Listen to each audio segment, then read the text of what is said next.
भगवत कथा का आविर्भाव, भगवत चरित्र का प्राकट्य किस प्रकार से होता है।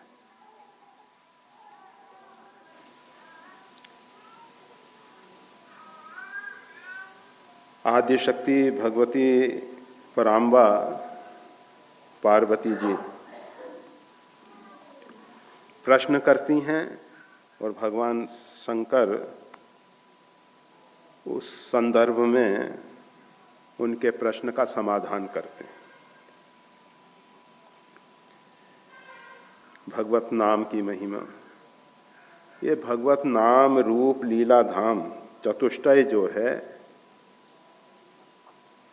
परमात्मा के ही स्वरूप हैं। आज तक हमने उस परमात्मा को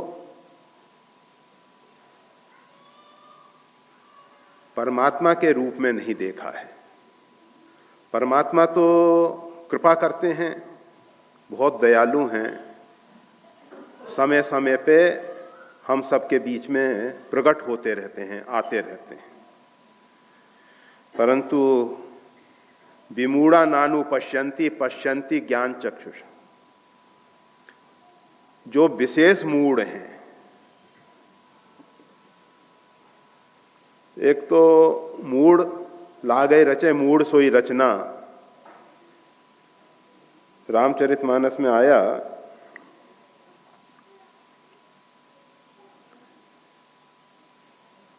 हनुमान जी के अतिशय बल को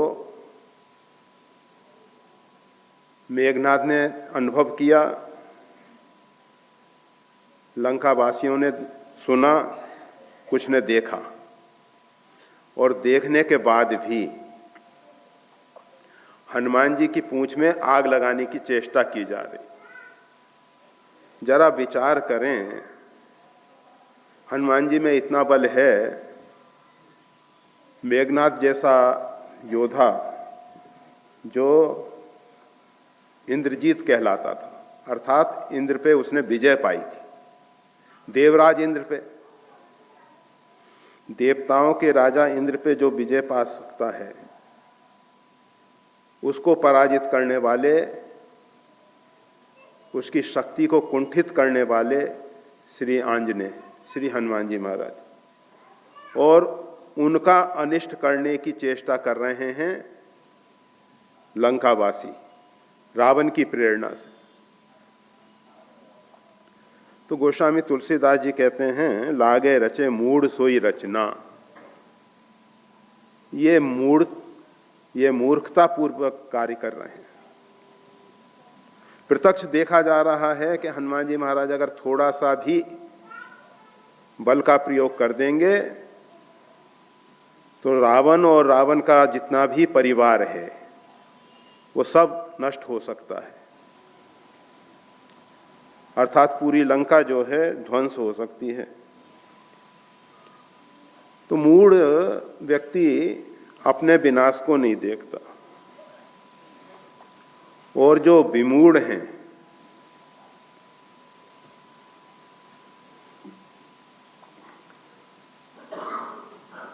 जो विशेष मूर्ख हैं, वो अपने जीवन में जो परमात्मा प्रदत्त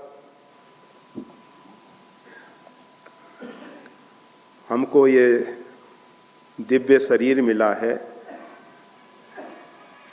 पवित्र शरीर मिला है, उसके उद्देश्य की पूर्ति को भूलकर, जिसलिए परमात्मा ने हमको ये शरीर दिया, उसको भूल के जब हम नश्वर पदार्थों के संग्रह में लग जाते हैं, चाहे वो मान प्रतिष्ठा हो, चाहे वो धन वैभव हो, धन के प्रति लोगों का बहुत आकर्षण है, मान प्रतिष्ठा के प्रति लोगों का बहुत आकर्षण है। लोगों को लगता है कि मान प्रतिष्ठा से जीवन में सुख शांति मिल जाएगी, धन से इंसान को लगता है कि सुख शांति मिल जाएगी,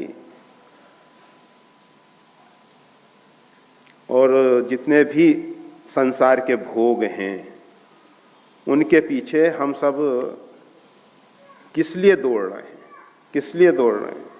सिर्फ यही भावना है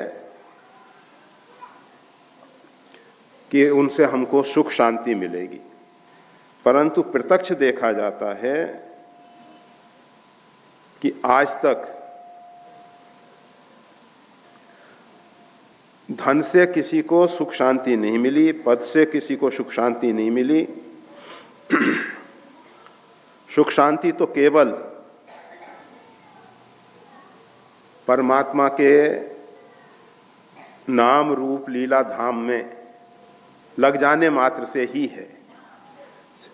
परमात्मा का स्वरूप हमारे मन बुद्धि वाणी का विषय नहीं है, परंतु वही परमात्मा जब भक्तों पे अनुग्रह करते हैं, कृपा करते हैं, तो भिन्न भिन्न रूपों में प्रकट हो जाते हैं। परंतु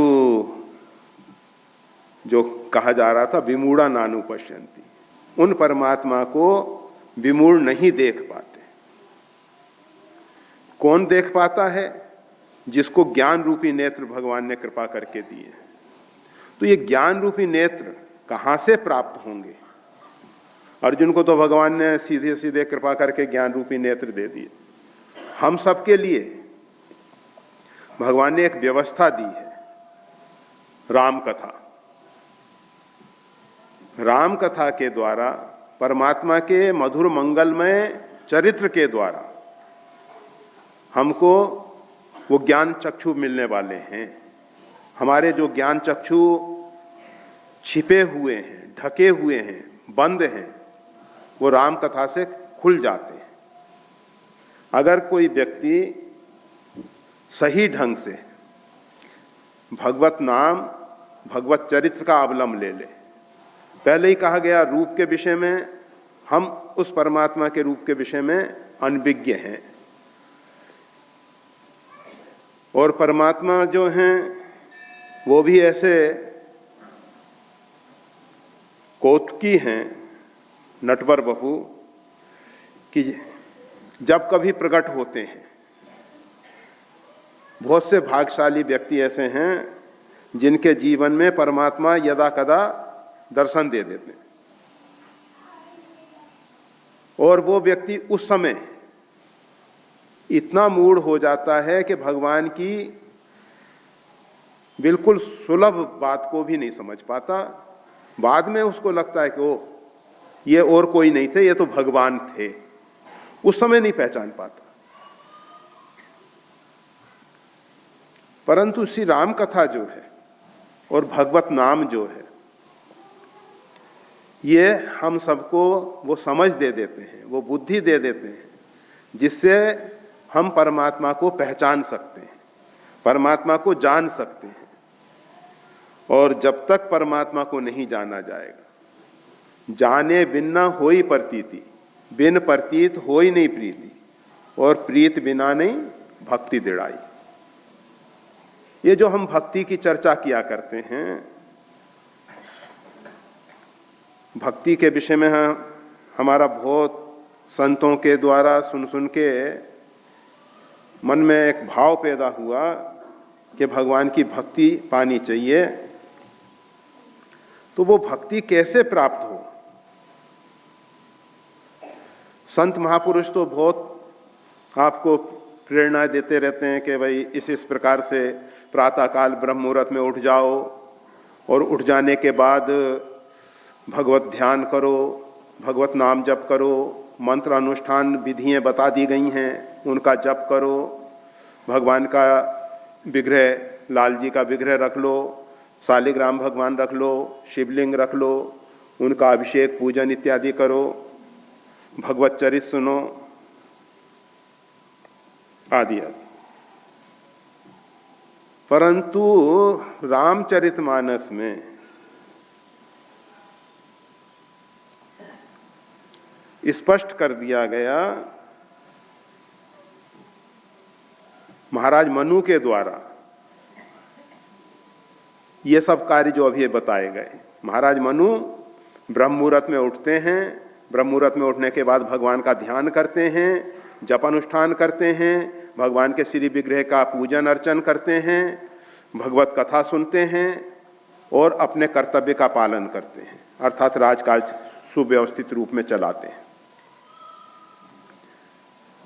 हृदय बहुत दुख लाग जन्म गयो हरि भक्ति बिन, परंतु उनके अंदर से एक उद्गार प्रकट हुआ, जन्म गयो हरि भक्ति बिन, भगवान की भक्ति के बिना जीवन चला गया। तो ये भक्ति है क्या?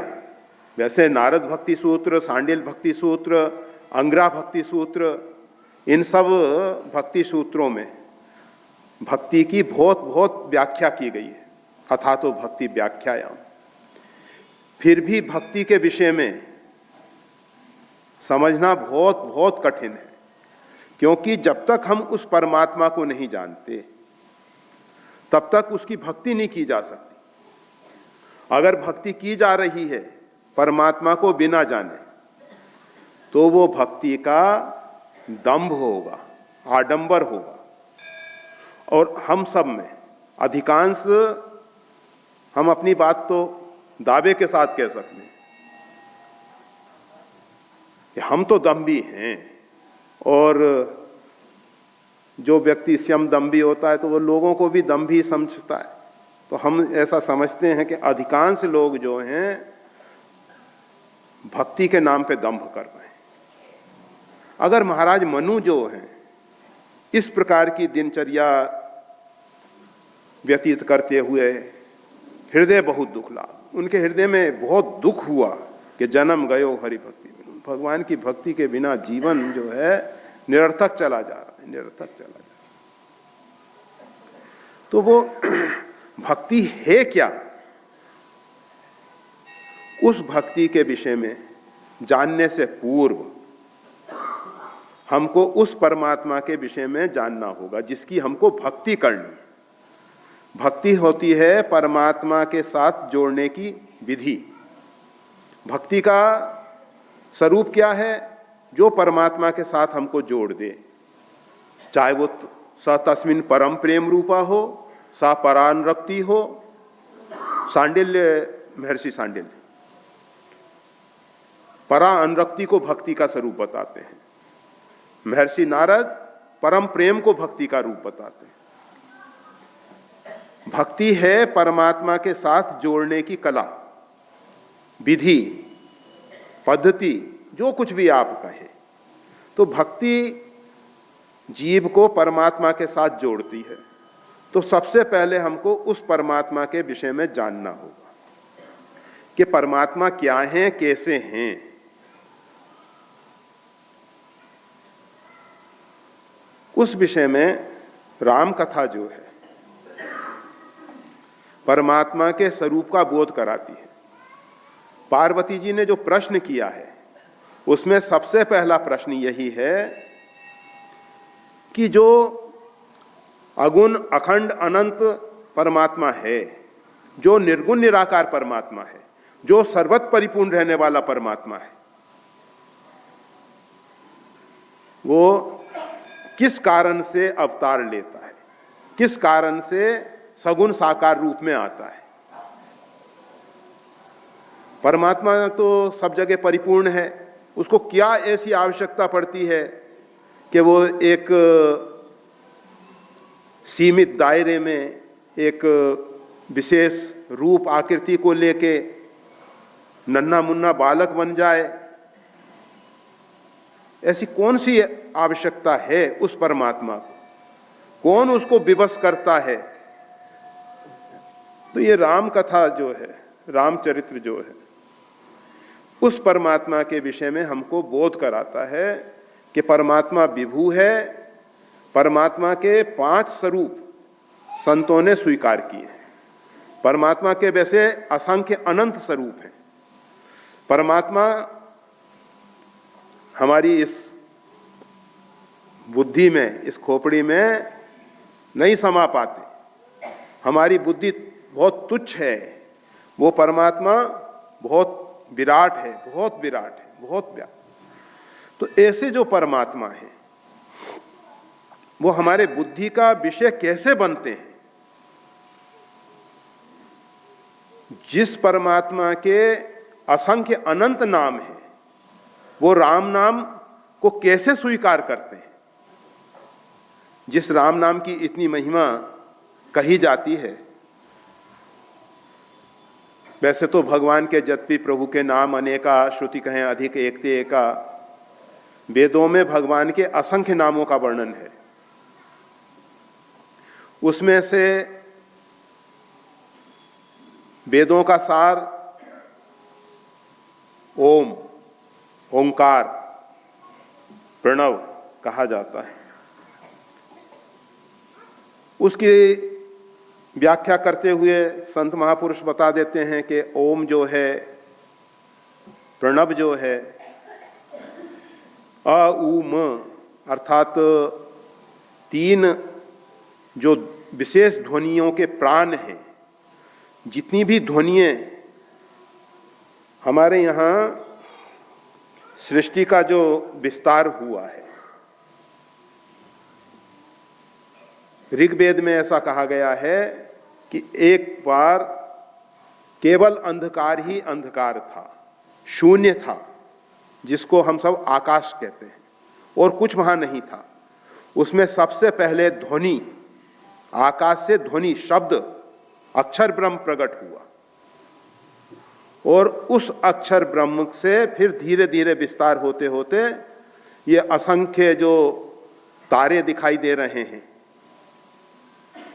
और तारों के इर्द गिर्द घूमने वाले अनेकों सूर्य, एक बहुत बड़ा महासूर्य है, उसके इर्द गिर्द घूमने वाले छोटे सूर्य हैं, और उस सूर्य के इर्द गिर्द घूमने वाली पृथ्वी और अन्य ग्रह, पृथ्वी के इर्द गिर्द घूमने वाले उपग्रह आदि। तो ये जो सृष्टि का इतना विस्तार हुआ है, इसके मूल में है प्रणव, ओम। ये जो ओंकार की ध्वनि है, अउम की ध्वनि है, इससे ही सब विस्तार हुआ। तो परमात्मा ने ये जो राम नाम स्वीकार किया, और उसकी जो महिमा है ओम से भी कहीं अधिक बढ़ गई। ओम की इतनी महिमा वेद उपनिषद में जरूर ओम की महिमा बहुत अधिक गाई गई है। गीता में भी भगवान ओम इति अक्षर ब्रह्म के रूप में ओम की महिमा का प्रकट करते हैं। फिर भी देखा जाता कि हनुमान जी महाराज पृथ्वी पे अवतरित होके समर्थ रामदास जी के रूप में 13 करोड़ श्री राम जय राम का जप करते हैं। गोस्वामी तुलसीदास जी 99,99,99,999 इतना जप करते हैं नाम का। और कौन सा नाम? बंदऊ नाम राम रघुवर को, इसी नाम का जप करते हैं, श्री राम नाम का। और भी मध्यकाल के जितने कबीर, तुलसी, सूरदास जी भगवान श्री कृष्ण के परम भक्त हैं। मीरा जी जो हैं भगवान श्री कृष्ण की परम भक्ता हैं। ये सब भी राम नाम जप करते और राम नाम की महिमा को स्वीकार करते। पायो जी मैंने राम रतन धन पायो, सूरदास जी ने भी नाम की महिमा गाई है। तो राम नाम की इतनी महिमा है, तो भगवान श्री राम, वैसे इसमें कोई अन्य भाव ना ले ले, हम सब ने, संत महापुरुषों ने परमात्मा को अनादि स्वीकार किया है, अर्थात उसका आदि नहीं है। जब कभी वर्णन करना पड़ता है तो अब यह कहा जाता है कि सृष्टि के आदि में ऐसा था, परंतु एक सृष्टि का आदि होता है, दूसरी जगह बहुत सी सृष्टियां पहले से रहती हैं। ऐसा नहीं है कि एक जगह सृष्टि का प्राकट्य हो रहा है तो दूसरी जगह सृष्टि ही नहीं है। ये सृष्टि जो है प्रभा रूप में, जिस प्रकार से गंगा जो है प्रभा रूप में बहुत लंबे काल से बहती चली आ रही है और नित्य नूतन है, इसी प्रकार से सृष्टियां भी नित्य नूतन है। हमेशा नई नई सृष्टियां बन रही हैं। हम जिस पृथ्वी पे बैठे हुए सब चर्चा कर रहे हैं, इस पृथ्वी का प्राकट्य हुए बहुत लंबा समय हो गया और दूसरी पृथ्वियां अभी सूक्ष्म रूप में स्थित हैं, आकाश के रूप में स्थित हैं। फिर आकाश से वायु होगा, वायु से अग्नि होगा, अग्नि से जल होगा, जल से पृथ्वी होगा। तो इस प्रकार से ये सब सृष्टि में विकास हमारे यहाँ केवल विकास जो है दो रेखाओं के बीच में या एक रेखा के रूप में नहीं स्वीकार किया गया, अर्थात विकास विकास होता ही रहे। पाश्चात्य देश जो हैं वो विकास को रेखा के रूप में स्वीकार करते हैं, अर्थात विकास एक रेखा के रूप में बढ़ता जाता है। परंतु हमारे भारतीय ऋषि महर्षियों ने विकास को वर्तुल के रूप में देखा है, वर्तुलाकार है विकास। विकास के बाद पुनः एक बार पतन हो जाता है, विनाश हो जाता है। विनाश और विकास ये दोनों सिरे जुड़े रहते हैं। सृष्टि के जितने भी द्वंद्व हैं, चाहे वो दिन रात हो या जितने भी द्वंद्व हैं, वो सब एक दूसरे के साथ जुड़े हुए हैं। परंतु ये सृष्टि में ये जितने द्वंद्व हैं अलग अलग दिखाई देते हैं। जैसे नदी के दो किनारे, ये भारतीयों ने गंगा की बहुत महिमा गाई है और हमारे यहाँ तीर्थों में सरिताएं, गंगा, सप्तगंगा, वैसे 21 पवित्र सरिताओं का वेदों में उल्लेख आया है। तो ये सरिताओं की इतनी महिमा है। सरिता जो है परमात्मा के विषय में बोध का श्री गणेश कराती है। बोध का जो प्रारंभ है, ये जो सम्यक ज्ञान का प्रारंभ है, ये प्रारंभ होता है सरिताओं के द्वारा। इसीलिए आज का मानव, आज के इतिहासकार इस बात को स्वीकार करते हैं कि ये जो मानव सभ्यता का जो विकास हुआ है, ये नदियों के किनारे हुआ। आज का मानव स्वीकार किया है इतिहास। तो नदियों के जो दो किनारे हैं बहुत दूर दिखाई देते हैं, अलग अलग दिखाई देते हैं। परंतु अगर नदी के अंदर जाके देखे कोई, तो दोनों जुड़े हुए हैं। नहीं तो नदी नदी नहीं रहेगी। ख्याल कर लेना, अगर दोनों किनारे अलग अलग कर दिए जाएं तो भयंकर खाई पैदा हो जाएगी और वो खाई में जल टिक नहीं सकेगा। तो सरिता के मूल में दोनों किनारे जुड़े हुए हैं, परंतु ऊपर से दोनों किनारे अलग दिखाई दे रहे हैं। इसी प्रकार से सृष्टि में जितना भी द्वंद्व हैं वो अलग अलग दिखाई दे रहे हैं, परंतु वस्तुतः ये मूल में एक हैं। और हमारे यहां योग यही कार्य करता है, जोड़ने का या जोड़ को जोड़ के रूप में दिखा देने का। तो हम कह रहे थे कि जितनी भी सृष्टि का विस्तार हुआ है वो सब ध्वनि से हुआ है और भगवत नाम से हुआ है। और भगवान ने ये जो राम नाम स्वीकार किया, भगवान का, वैसे संतों ने, कुछ महापुरुषों ने रकार से प्रणव की उत्पत्ति बताई। बहुत से रकार, अकार, मकार को, राम नाम को ओंकार के समान व्याकरण के द्वारा सिद्ध करने की कोशिश करते हैं। ये भारतीय ऋषि महर्षियों की बुद्धि बहुत बहुत बहुत बहुत बड़ी है, बहुत बड़ी। तो इन सब तो हम ये बता रहे थे कि भगवान श्री राम, देखो आरती का जब समय हो तब आरती कर लेंगे, ऐसा ना सोचें कि हम बोलना आरती समय पे हो। एक बात जरूर ख्याल रखनी चाहिए, भगवान के विषय में, वैसे भगवान और भगवान की कथा, भगवान का चरित्र और सब समान हैं, ये चारों ही भगवान के विग्रह हैं। फिर भी हम सबको जिस प्रकार से सांसारिक कार्यों में, स्कूल का टाइम हो गया, हम सत्संग को छोड़ के चले जाएंगे, हमें जो भी कार्य करने वो छोड़ देते हैं और टाइम पे अपने सब, तो भगवत आरती इत्यादि जो हैं उनके विषय में भी मर्यादा का पालन करना चाहिए। उसमें हम परमात्मा के प्रति कितनी गौरव बुद्धि रखते हैं, कितना महत्व रखते हैं। हमको